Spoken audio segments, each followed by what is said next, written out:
किसान साथियों नमस्कार, मैं हूं आपका दोस्त परमजीत सिंह। आज की इस वीडियो में हम आपके लिए लेकर आए हैं ढैंचा की खेती से जुड़ी हुई कुछ महत्वपूर्ण जानकारियां।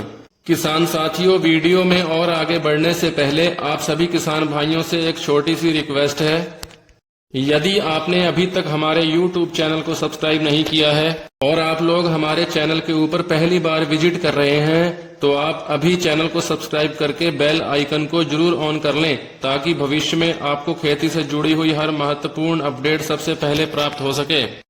किसान भाइयों, ढैंचा की खेती दलहनी फसल के रूप में की जाती है। किसान भाई इसकी खेती हरी खाद व बीज दोनों के लिए करते हैं।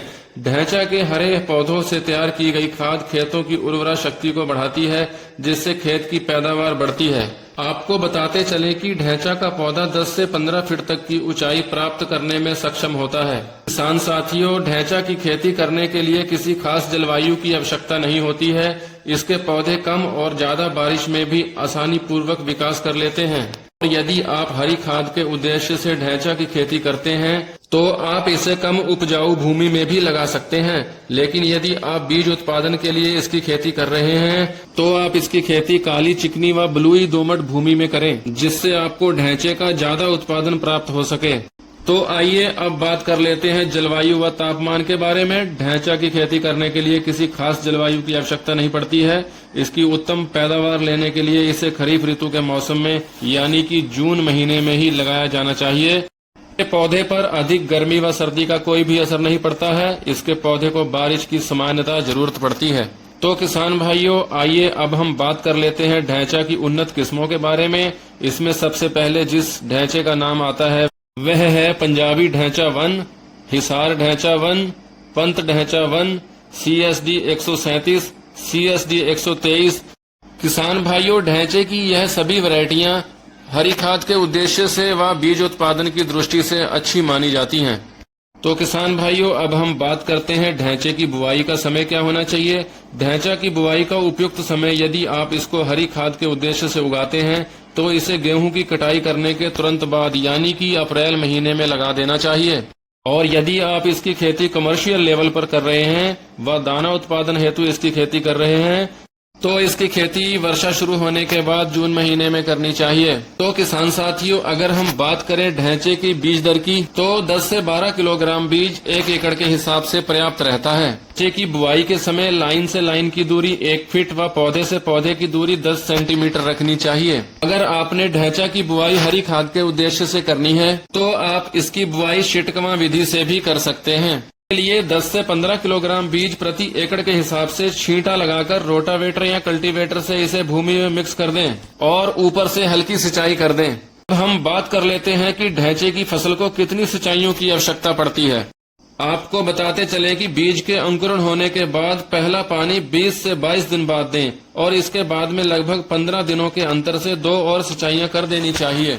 और यदि आप इसकी खेती हरी खाद के तौर पर कर रहे हैं तो ढैंचे के पौधों पर फूल आने की अवस्था में इसको हैरो या रोटावेटर की सहायता से भूमि में मिक्स कर दें। यदि आप बीजोत्पादन के लिए इसकी खेती कर रहे हैं तो किसान भाई ध्यान रखें, फूल आने के समय व फलियां बनने के समय फलियों में दाना भरने की अवस्था में पानी लगाना कभी ना भूलें, अन्यथा उत्पादन में कमी आ सकती है। ये अब हम बात करते हैं फसल की कटाई व कढ़ाई कैसे करें। ढैंचा के पौधे बीज बुआई से लगभग 125 से 140 दिन बाद कटाई के लिए पूर्ण रूप से तैयार हो जाते हैं। ढैंचा के पौधे जब पकने के समय सुनहरी पीले रंग के दिखाई दें तब इसकी फलियों की शाखाओं को काट लिया जाता है व इसके बाकी बचे हुए हिस्से को किसान भाई उखाड़कर ईंधन के रूप में काम ले लेते हैं। इसकी फलियों की कटाई के बाद कुछ दिनों तक तेज धूप में सुखाकर किसान भाई थ्रेशर की सहायता से इसका बीज अलग कर लेते हैं और उसके बाद में ढैंचा के बीजों को मार्केट में बेचकर अच्छा मुनाफा प्राप्त कर सकते हैं। तो किसान भाइयों, अब हम बात करते हैं ढैंचा की फसल से उत्पादन की। तो ढैंचे की ज्यादातर वैरायटियों की पैदावार 20 से 25 क्विंटल प्रति एकड़ के हिसाब से होती है। ढैंचे के बीज को बाजार में बेचकर किसान भाई अच्छी खासी कमाई कर सकते हैं। ढैंचा के बीज की अगर कीमत की बात की जाए तो वर्तमान में इसकी कीमत 40 रुपए से लेकर 70 रुपए प्रति किलो तक बाजार में है।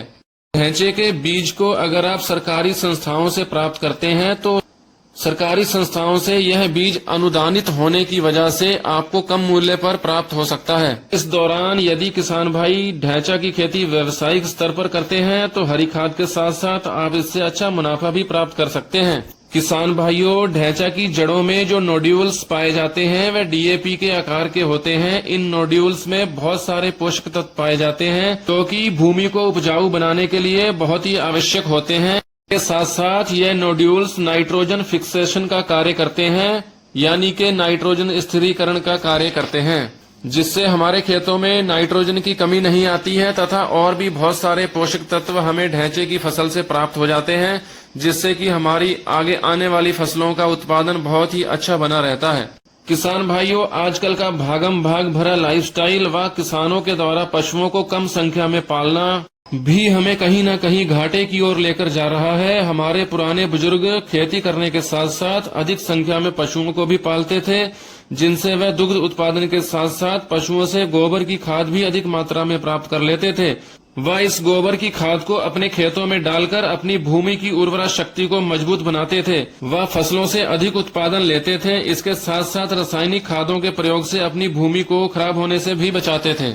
परंतु आजकल कम संख्या में पशुओं को पालने की वजह से हमें भरपूर मात्रा में गोबर की खाद नहीं मिल पाती है। इसका एकमात्र उपाय सिर्फ हरी खाद ही बचता है, जिन्हें हम अपने खेतों में उगाकर व बड़ी होने पर इन्हें खेतों में जोतकर खेतों में मिक्स करके अपनी भूमि की उर्वरा शक्ति बरकरार रख सकते हैं। ढैंचा की फसल भूमि में नाइट्रोजन का स्थिरीकरण करती है, जिससे जमीन की पैदावार देने की क्षमता बढ़ जाती है। जब हम ढैंचा की खेती हरी खाद के लिए करते हैं तो ढैंचे में फूल आने के समय इसे जोतकर भूमि में मिक्स कर दें।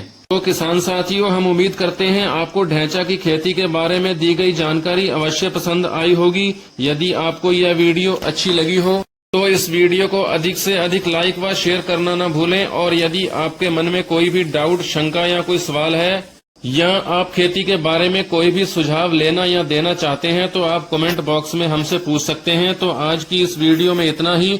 नई खेती पर नई वीडियो लेकर फिर से उपस्थित होंगे। तब तक के लिए दीजिए आज्ञा। धन्यवाद किसान भाइयों। जय जवान जय किसान।